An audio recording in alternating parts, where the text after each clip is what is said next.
So hello guys, welcome back to my channel अर्थशास्त्र की नगरी। सो गाइज, जैसे कि आपने थंबनेल के अंदर देख ही लिया है, हम बात करने वाले हैं ड्यू एसओएल के 5th सेमेस्टर की इकोनॉमिक्स के रिगार्डिंग। इससे प्रीवियस मैंने आपको जो है शहरीकरण क्या होता है इसके बारे में डिटेल वीडियो जो है ऑलरेडी बनाकर जो है दे दी है। अगर आपने वो वीडियो नहीं देखी है तो मेरे भाई प्लेलिस्ट में जाके आप उस वीडियो को देख सकते हैं। सिस्टमेटिक वे में सारी की सारी वीडियोज़ जो है अवेलेबल है। आज हम जो बात करने वाले हैं वो बात करने वाले हैं कि शहरीकरण से क्या क्या फ़ायदे होते हैं, इसका क्या क्या महत्व है, इसकी क्या क्या दिक्कतें और सरकार इसको दूर करने के लिए क्या क्या कर रही है। भारत की फैमिली पे, इंडिया की फैमिलियां जो रह रही हैं उन पे शहरीकरण के क्या क्या प्रभाव हमको देखने के लिए मिलते हैं। तो बिना बकवास के मुद्दे को शुरू करते हैं। देखिए जी, अगर हम शहरीकरण के महत्व की बात करते हैं तो कहता है कि विश्व बैंक के आंकड़ों के अनुसार दुनिया की 54% आबादी जो है ना, वो अब शहरी क्षेत्रों में रह रही है। ठीक है जी, जिसकी वजह से जीडीपी में इसका जो योगदान है वो टोटल 80% है, जो कि आबादी शहरी क्षेत्रों के अंदर रहती है। साथ के साथ ये आबादी जो है 2/3 वैश्विक ऊर्जा का कंजम्पशन का, एनर्जी का जो है उपयोग करती है और 70% ग्रीन हाउस गैसों के उत्सर्जन के लिए भी जिम्मेवार है। ठीक है, ग्रीन हाउस गैसें क्या होती है ये समझ लीजिए, खतरनाक होती है। ठीक है, हमारे इन्वायरमेंट के लिए हानिकारक है।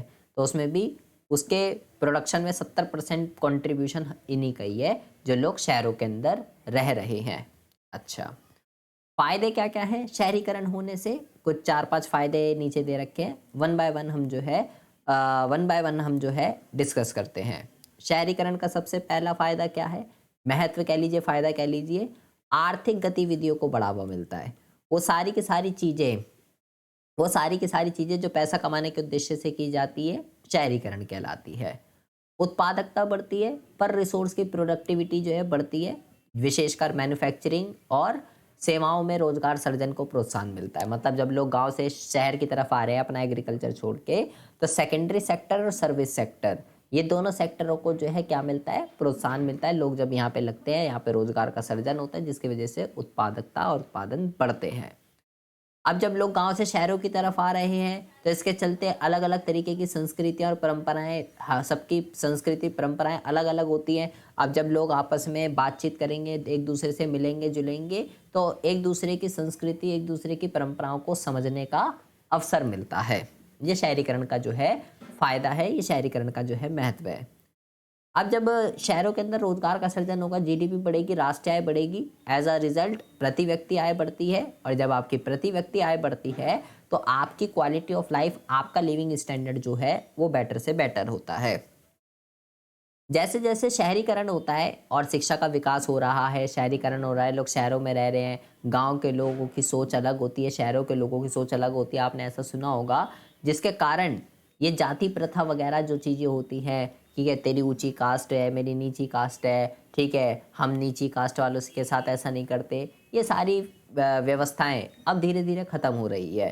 ठीक है, क्योंकि लोग एजुकेटेड हो रहे हैं, लोगों को समझ में आ रहा है कि ये सब चीज़ें जो है लाइफ में कहीं मैटर नहीं करती है।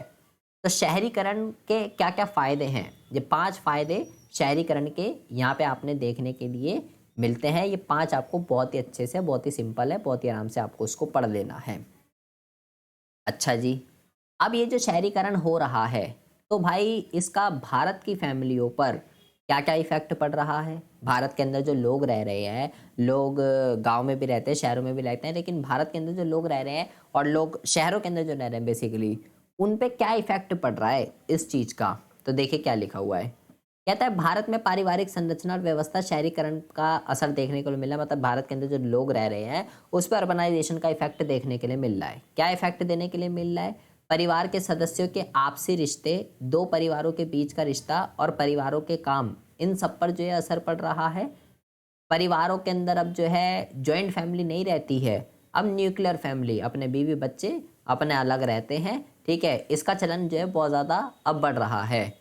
रिश्तेदार केवल 2 या 3 पीढ़ियों तक ही सीमित हो रही है, उसके बाद okay bye tata take care हो रहा है।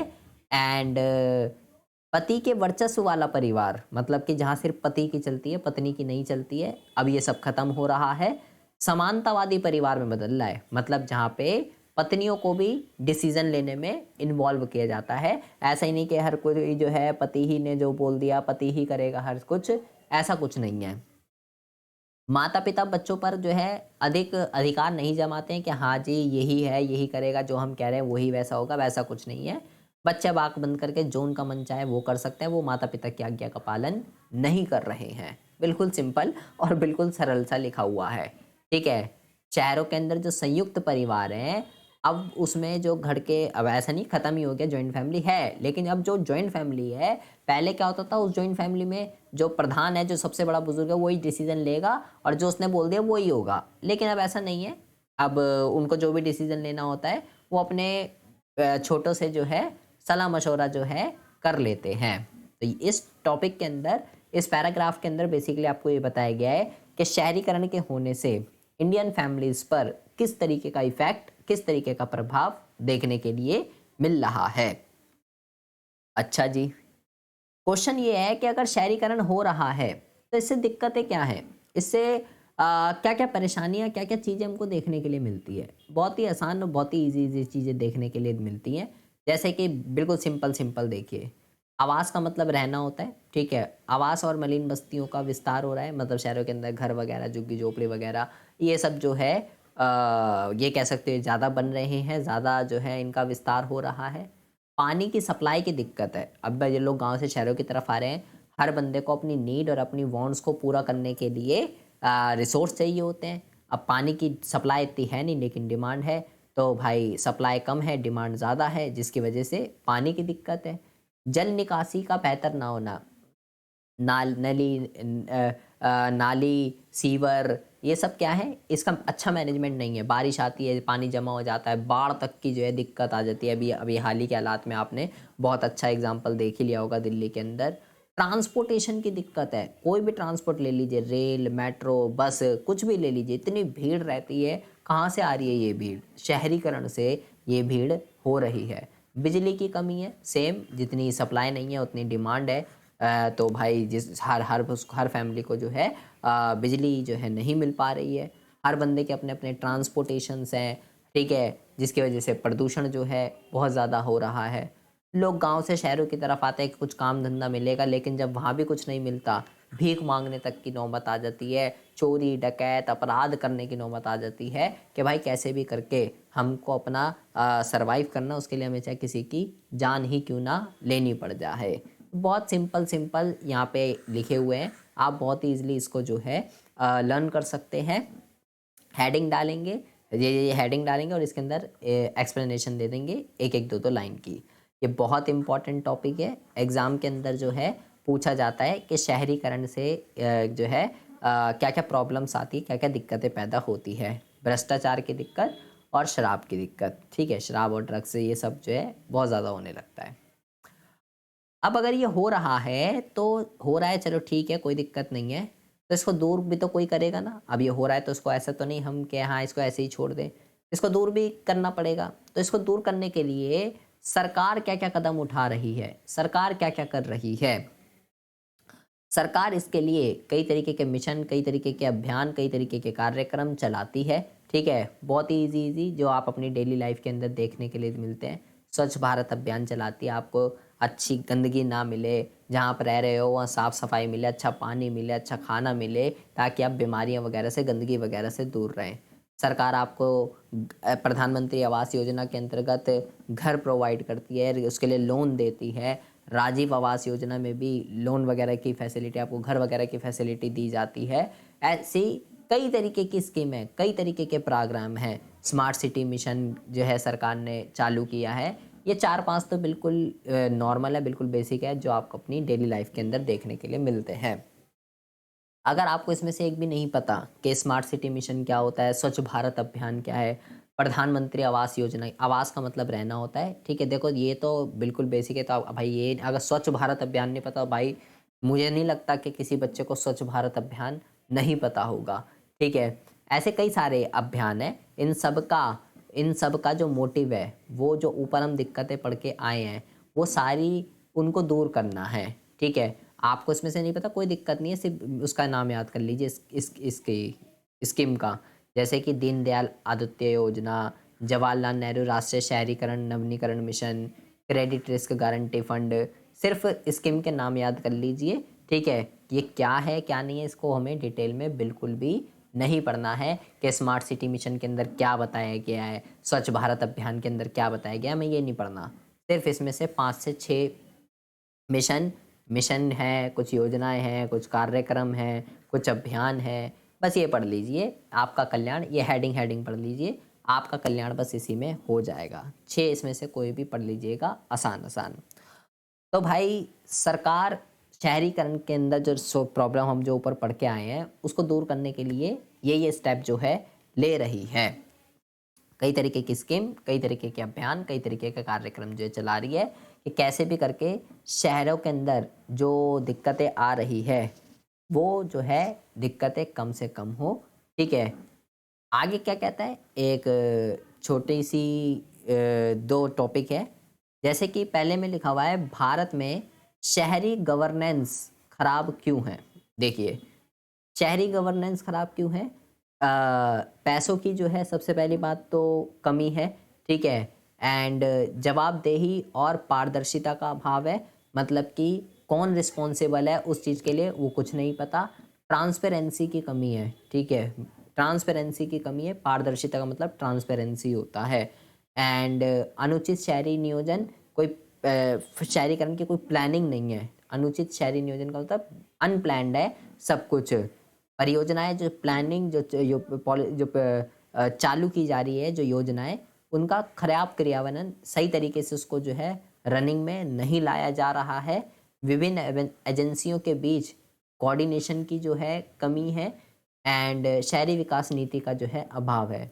ये कई सारे ऐसे रीज़न हैं, कई सारे ऐसे पॉइंट लिखे हैं जो किस चीज़ को इंडिकेट कर रहे हैं, जो कि इस चीज़ को इंडिकेट कर रहे हैं कि भारत में शहरी गवर्नेंस जो है खराब क्यों है।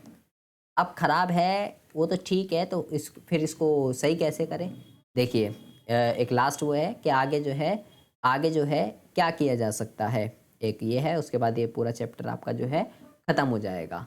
क्या कहता है, देखिए ग्रामीण क्षेत्रों में रोजगार पैदा करने के साथ साथ पलायन को कम करने के लिए ग्रामीण कृषि अर्थव्यवस्था को डाइवर्सिफिकेशन करने की जो है ज़रूरत है। मतलब कि लोग, अब ये सब जो चीज़ें हो रही है अभी तक हमने जितना भी पढ़ा है, तो अब आगे क्या करें ये जो प्रॉब्लम ना हो, लोग गांव से शहरों की तरफ प्रस्थान ना करें। सबसे पहली बात तो गांव के अंदर हमको रोज़गार पैदा करना होगा जिसकी वजह से लोग पलायन ना करें। और कृषि अर्थव्यवस्था का विविधीकरण करना पड़ेगा। मतलब लोग डाइवर्सिफिकेशन का मतलब होता है किसी एक चीज़ पर ना डिपेंड रह के मल्टीपल चीज़ों पे डिपेंड रहिए, मल्टीपल चीज़ों पे डील कीजिए, उस चीज़ को डाइवर्सिफिकेशन कहते हैं। आप कृषि कीजिए, आप वहीं पे मुर्गी पालन, पशु पालन, फल सब्जियां सब लगाइए, ठीक है, ताकि आपके सोर्स ऑफ इनकम बढ़ सके। इस मामले में मनरेगा ने गांव से शहरों की ओर पलायन कम करने में अहम भूमिका निभाई है। मनरेगा एक योजना है जिसमें सरकार 100 दिन का गारंटी रोजगार देती है, और अगर सरकार फेल हो जाती है आपको रोजगार देने में तो आपको भत्ता भी मिलता है ताकि लोग पलायन ना करें। तो सरकार कई सारे ऐसी जो है प्लान, कई सारी ऐसी योजनाएं जो हैं लेकर आती है। और देखिए और क्या क्या लिखा हुआ है। कहता है कि शहरों की जो लोकल प्लानिंग और सार्वजनिक उपयोगिता के लिए स्टैंडर्ड व्यवस्थाओं को जो है विकसित किया जाना चाहिए। समावेशी शहरीकरण का तरफ ध्यान दिया जाना चाहिए ताकि शहरी गरीबी और अन्य कमज़ोर समूह को आवास मिले, शिक्षा मिले, स्वास्थ्य मिले, रोजगार मिले, सुरक्षित वातावरण जैसी सभी सुविधाएं इनको मिले और इनकी ये सारी चीज़ें जो है पूरी की जा सके। इसके साथ साथ हमें जो है ट्रांसपोर्टेशन की जैसे दिक्कत है, सार्वजनिक परिवहन में निवेश करना चाहिए। पब्लिक ट्रांसपोर्टेशन जैसे मेट्रो वगैरह, इसमें निवेश करना चाहिए। पानी वगैरह की दिक्कत है उसको ठीक करें, बिजली की दिक्कत है उसको ठीक करें। जो ऊपर दिक्कतें हम पढ़ के आए हैं ना उसी का ही सॉल्यूशन लिखना है कि आगे क्या। अब पानी की दिक्कत है तो सही करो, बिजली की दिक्कत है तो सही करो, ठीक है। एंड गवर्नेंस की दिक्कत है तो उसको ठीक करो, उसको ठीक करने के लिए कदम उठाइए, ठीक है। एंड नागरिकों की भागीदारी कीजिए, जवाबदेही और पारदर्शिता की दिक्कत है उसको ठीक कीजिए। मतलब जो जो आप ऊपर दिक्कतें पढ़ के आए हो, कौन कौन सी दिक्कतें, उसको बस ठीक, उसके आगे क्या करना है उसको उसमें ठीक करना है और क्या करना है ये यहाँ पे जो पॉइंट पढ़े हैं आपने, 5-6 पॉइंट यहाँ पे आपने पढ़े हैं, एंड शहरीकरण की दिक्कतों में यहाँ पे आपने पॉइंट पढ़े हैं। तो ये जितनी भी दिक्कतें हैं, आगे क्या करना है, अब आगे इसको ठीक करना है और क्या, तभी सब कुछ ठीक होगा, अदरवाइज तो कुछ भी ठीक जो है नहीं होने का है। तो आगे क्या करना है, आगे उन दिक्कतों को दूर करना है ताकि शहरीकरण से कोई भी दिक्कत, कोई भी प्रॉब्लम ना हो। ये है आपका पूरा का पूरा शहरीकरण का टॉपिक। ठीक है जी, ये पूरा चैप्टर जो है कंप्लीट हो चुका है। इसमें सबसे इम्पोर्टेंट है शहरीकरण का मीनिंग, शहरीकरण की समस्याएं, सरकार उसको दूर करने के लिए क्या कर रही है। ठीक है, ये कई सारी ऐसी चीज़ें जो आपसे एग्ज़ाम में पूछी जाती हैं। आपके 3 यूनिट जो हैं पूरे के पूरे कंप्लीट हो चुके हैं। नेक्स्ट वीडियो में कल से हम जो है बेरोजगारी के ऊपर जो है बात करने वाले हैं। बहुत ही ज़्यादा ज़बरदस्त और बहुत ही ज़्यादा इंटरेस्टिंग यूनिट है। इसमें आपको कुछ भी समझ ना आया हो, कोई भी डाउट हो, कोई भी इशू हो, आप मेरे को कमेंट बॉक्स में कमेंट कर सकते हैं। ठीक है, मिलते हैं आपसे नेक्स्ट वीडियो में ऐसी इंटरेस्टिंग टॉपिक के साथ। तब तक के लिए have a good day, bye bye, take care.